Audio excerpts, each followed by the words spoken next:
Bonjour à tous! Une vidéo qui commence par une division euclidienne posée, pas très simple, celle que vous avez sous les yeux, et tout le but de cette vidéo, ça va être de savoir comment, avec une simple calculatrice, j'aurais pu trouver le quotient, qui est 534, ainsi que le reste, qui est 85. Alors prenons une calculatrice et faisons déjà cette division à la calculatrice, c'est-à-dire 243 589 divisé par 456. Alors, la calculatrice m'affiche 534, avec un certain nombre de décimales. Mais en tout cas, bien évidemment, la partie entière, ce qu'on appelle la partie entière de la calculatrice, c'est 534. Et avec une seule division, bien sûr, je connais le quotient de ma division posée. Alors pour le reste, c'est un peu plus compliqué, mais nous allons réfléchir un peu.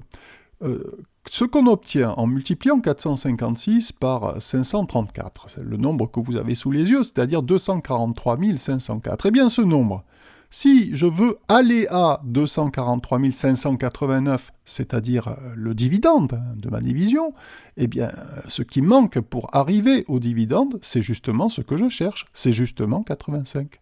Alors sur une calculatrice, qui connaît la priorité des opérations, c'est-à-dire qui sait que la multiplication est prioritaire devant l'addition ou la soustraction, si vous tapez le nouveau calcul que vous avez sous les yeux, à savoir 243 589 le dividende, moins 456 le diviseur, fois 534 le quotient, eh bien forcément vous allez trouver 85, le reste que vous cherchez.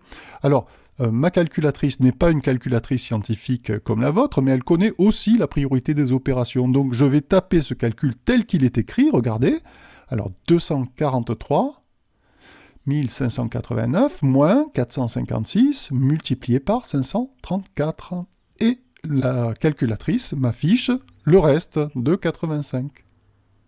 Alors, en deux étapes, par conséquent, avec une calculatrice, vous pouvez trouver le quotient et le reste d'une division. Alors, pour voir si vous avez compris, je veux diviser 78 523 par 78. Alors, je veux connaître avec la calculatrice le quotient et le reste. Que feriez-vous? Eh bien, dans un premier temps, je vais tout simplement diviser 78 523 par 78. Je trouve déjà le quotient qui est de 1006.